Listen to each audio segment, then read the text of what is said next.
દોસ્તો, વાર્તાને અંત સુધી જરૂર સાંભળજો. સત્ય હકીકત જાણીને તમારા પણ રૂવાડા ઊભા થઈ જશે.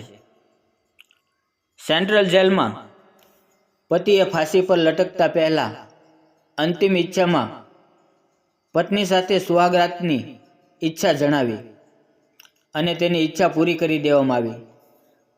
જ્યારે તે કેદી જેલની અંદર જ પત્ની સાથે સુહાગરાત મનાવવા લાગ્યો તો એવું થયું કે જેને જોઈને બધા પોલીસ કર્મીઓની સીંચો નીકળી ગઈ. તે રૂમમાં 2 સિક્રેટ કેમેરા લગાવી દીધા હતા.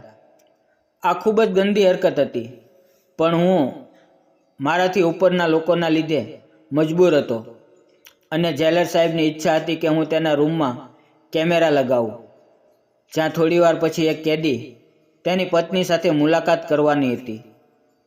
મને જેલર સાહેબની વાત સમજાતી નહોતી કે પહેલાં તો તેઓ એક સજાએ મોતના કેદીની આવી વિચિત્ર ઈચ્છા સ્વીકારવા માટે સહેલાઈથી રાજી થઈ ગયા, જે ખૂબ જ અજીબો ગરીબ હતી. અને ત્યાર પછી એ રૂમમાં કેમેરા લગાવી ને તો તેણે હદ પાર કરી દીધી હતી. પરંતુ જેલર સાહેબની દરેક પ્રકારના કામ કરી શકતા હતા. તે અવારનવાર રાત્રે બેસીને દારૂ પીતા હતા અને તેમને કોઈ વાતનો ડર પણ નહોતો. કદાચ આ તેમનું પદ હતું, જેના કારણે તેમને કોઈનો ડર નહોતો. પરંતુ મારા જેવા વ્યક્તિ માટે રૂમમાં કેમેરા લગાવવા અને પતિ પત્ની વચ્ચેની બનતી કોઈપણ ઘટનાને જોવાનું સંપૂર્ણપણે આશ્ચર્યકાર્ય હતું. કેમેરા લગાવ્યા પછી હું તે કેદીની જેલ સુધી પહોંચી ગયો, જ્યાં તે એકલો બેઠો હતો. હું જ્યારે પણ તેનો ચહેરો જોતો ત્યારે મને એક અજીબ અહેસાસ થતો. 2 દિવસ પછી તેને મૃત્યુદંડની સજા સંભળાવવામાં આવી હતી અને તેના ચહેરા ઉપર એવું સુકૂન હતું કે જાણે તેણે ખૂન ના કર્યું હોય, પરંતુ કંઈક સારું કર્યું હોય. તેના ચહેરા પર મૃત્યુનો ડર બિલકુલ પણ નહોતો કે ના તેને તેના કામ ઉપર કોઈ પસ્તાવો હતો. અત્યારે પણ તે એકદમ સુકૂનથી બેઠો હતો. તેની નજીક જઈને મારા ઘૂંટણ ઉપર બેઠો અને તેની આંખોમાં આંખ નાખીને તેને પૂછ્યું કે કેમ ભાઈ કેદી? કેદી નંબર 425, તને મૃત્યુનો ડર નથી? હદ છે કે તું તો મરતા પહેલાં પણ પોતાની પત્ની સાથે લગ્નની રાત મનાવવા માંગે છે. મારું માન તો પોતાની આ ઈચ્છાને ભૂલી જા અને ઉપરવાળાને યાદ કર. મારી વાતનો તેણે કોઈ જવાબ ન આપ્યો. હું બસ તેના ચહેરાનો અભ્યાસ કરીને ત્યાંથી ઊભો થઈ ગયો. મેં આજ સુધી આવું સુકૂન કોઈના પણ ચહેરા ઉપર નહોતું જોયું. બસ આ જ વાત મને વારંવાર આશ્ચર્યચકિત કરી રહી હતી. મૃત્યુને સામે જોઈને પણ તે કેવી રીતે શાંતિથી રહી શકે છે? હું નહોતો ઈચ્છતો કે તેની પત્ની એ રૂમમાં જાય, પરંતુ આ બધું મારા હાથમાં નહોતું. તે કેદીની ઉંમર માત્ર 29 વર્ષની હતી. તેણે પોતાના જીગરી દોસ્તની હત્યા કરી હતી અને તે તેના જ મૃત્યુના ગુનામાં અહીંયા સુધી પહોંચ્યો હતો. પરંતુ આશ્ચર્યની વાત એ હતી કે તેણે આ હત્યા શા માટે કરી હતી, અને આ વાત કોઈ નહોતું જાણતું કે ના તો તેણે કોઈને કારણ જણાવ્યું હતું, બલકે તેણે પોતે પોલીસ પાસે પોતાની ધરપકડ કરાવી હતી અને આ વાતનો ખુલાસો પણ કર્યો હતો કે તે ખૂની છે. પરંતુ જ્યારે તેને હત્યાનું કારણ પૂછવામાં આવ્યું તો તેણે પોતાનું મોઢું બંધ કરી દીધું. કોર્ટમાં પણ તેણે પોતે જ કબૂલ્યું હતું કે તે ખૂની છે, પરંતુ હત્યાનું કારણ ક્યારે પણ ના જણાવ્યું. અને જોકે તેણે પોતે ગુનો કબૂલ કરી લીધો હતો, તેથી જ તેને મૃત્યુદંડની સજા ફટકારવામાં આવી હતી. તેની પત્નીને પણ આ બાબતે ઘણી પૂછપરછ કરવામાં આવી, પરંતુ તેણે સ્પષ્ટ ઇનકાર કરીને એમ જ કહ્યું હતું કે તે કંઈ પણ જાણતી નથી. તેનો પતિ રમેશ અને તેનો મિત્ર મહેશ એકબીજાની ખૂબ જ નજીક હતા અને તેમની વચ્ચે કોઈ એવો ઝઘડો નહોતો થયો કે જેના કારણે તેના પતિએ હત્યા કરતા. થોડા સમય પછી મને વાયલેન્સ પર સૂચના મળી કે કેદી નંબર 425ની પત્ની આવી ગઈ છે. આ સાંભળીને હું થોડો પરેશાન થઈ ગયો. ખરેખર મારી પરેશાનીનું કારણ તો તે કેમેરા હતા. મારી દૃષ્ટિએ આ વાત ખૂબ જ ખરાબ હતી કે જેલર સાહેબ તે કેમેરાની મદદથી પતિ પત્ની વચ્ચે થતા દ્રશ્યને જોશે. પરંતુ હું મારી નોકરીના કારણે મજબૂર હતો. આ નોકરી મેળવવા માટે મેં 5 લાખ રૂપિયાની લાંચ આપી હતી. અને હવે જ્યારે મને આ સરકારી નોકરી મળી ગઈ હતી તો મારે એ જ બધું કરવું પડતું હતું જે સિનિયર ઓફિસર મારાથી ઈચ્છતા હતા. જો મેં તેમની વિરુદ્ધ કંઈ પણ કાર્ય કર્યું હોત, કાં તો મારી બદલી થઈ જાત અથવા તો નોકરી જ ખતમ થઈ જાત. બસ એટલા માટે જ મેં તે પણ મોઢું બંધ રાખવાનું વિચાર્યું હતું. જેલર સાહેબના આદેશથી હું આ કેદીની પત્નીને તે રૂમમાં લઈ ગયો. તેની પત્ની જવાન અને ખૂબ જ સુંદર હતી, પરંતુ તેણે પોતાના ઘૂંઘટમાં છુપાવી રાખી હતી. એકવાર ઘૂંઘટ પડી ગયું હતું, તેથી જ મેં તેનો ચહેરો જોયો હતો. હું વિચારી રહ્યો હતો કે જો જેલર સાહેબની નજર તે મહિલાના ચહેરા ઉપર પડી તો ચોક્કસ તેની નિયત બગડી જશે.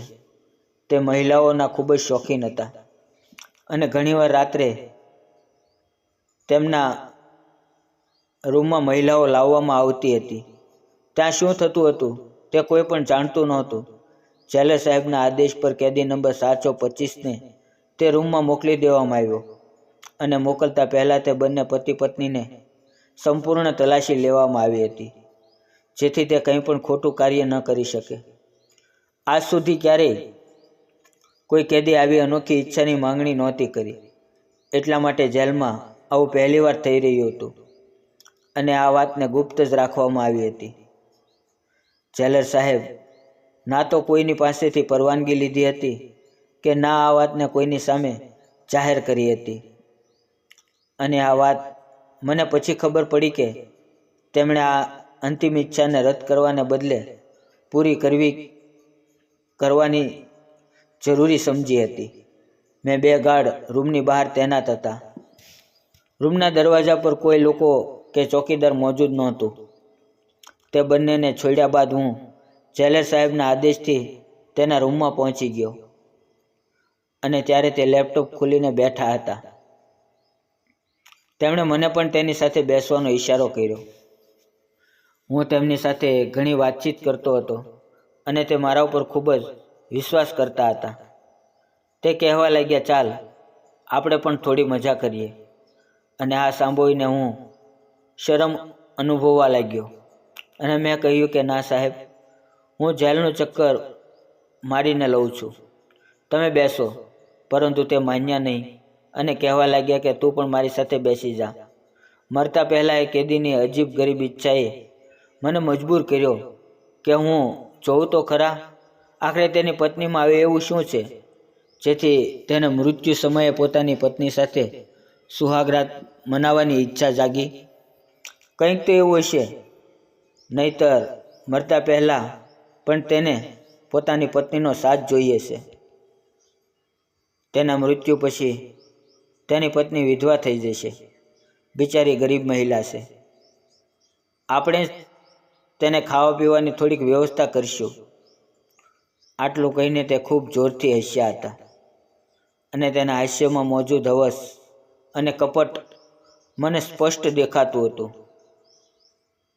હું જાણી ગયો હતો કે તેની નીતિ કેટલી ખરાબ છે, જેને તેમને આ કેમેરા લગાવવા માટે મજબૂર કર્યા હતા અને જેના કારણે તેની આ અનોખી ઈચ્છાને પૂરી કરી હતી.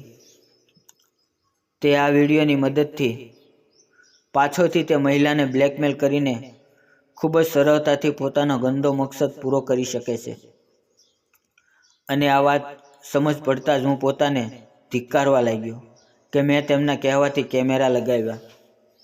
એક આદરણીય મહિલા આખી જિંદગી તેમના પગે પડીને રડવાની હતી. હું પોતે પરિણીત હતો, તેથી કદાચ દરેક વાતને હું ખૂબ જ વધારે મહેસૂસ કરી રહ્યો હતો. જેલર સાહેબે મને જબરદસ્તી પોતાની પાસે બેસાડ્યો. સ્ક્રીન ઉપર એ રૂમની અંદરનું દ્રશ્ય દેખાવા લાગ્યું. ખૂબ જ હાઈ ક્વોલિટીના કેમેરા હતા. વોઇસનો ઓપ્શન પણ ઉપલબ્ધ હતો અને એ રૂમમાં થતી બધી વાતો પણ અમને સ્પષ્ટપણે સંભળાતી હતી. જેલર સાહેબની નજર સ્ક્રીન ઉપર જામી ગઈ હતી.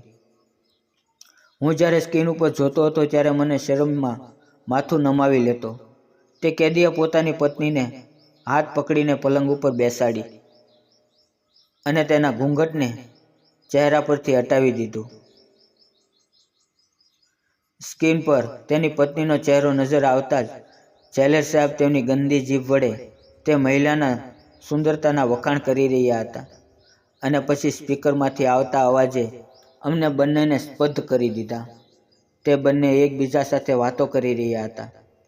મારી નજર પણ સ્ક્રીન પર જામી ગઈ અને પછી જે દ્રશ્ય અમે જોયું તે જોઈને અમારી સીંચો નીકળી ગઈ.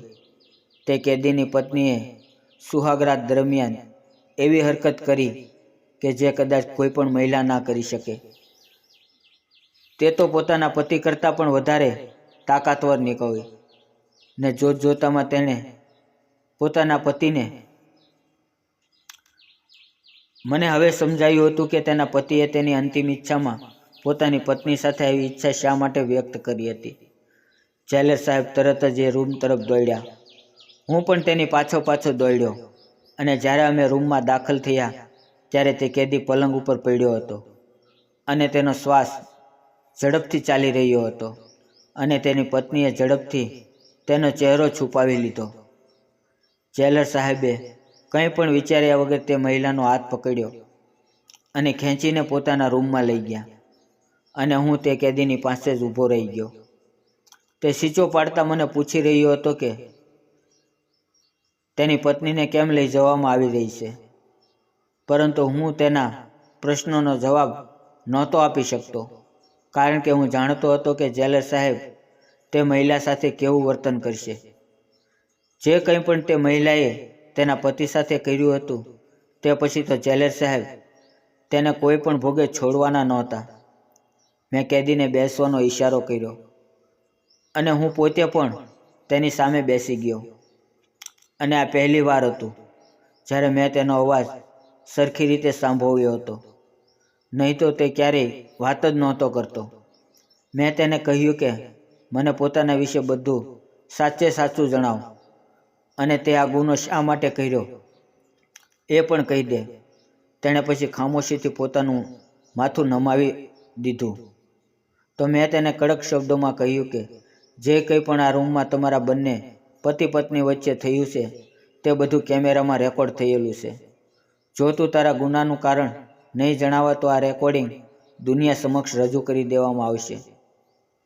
તારા પત્નીની ઇજ્જત છે, તેથી બહેતર છે કે તું મને તેનું કારણ જણાવ જે કારણે તું અહીંયા છે અને એ વાત ઉપર જણાય છે કે તે કેમ અંતિમ ઈચ્છામાં તારી પત્નીને અહીંયા બોલાવડાવી.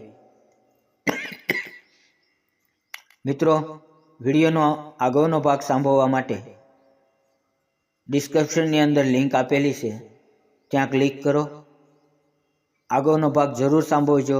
વિડીયો ખૂબ જ મજેદાર છે. વિડીયો પૂરો જોવા બદલ આપ સૌનો મિત્ર ધન્યવાદ.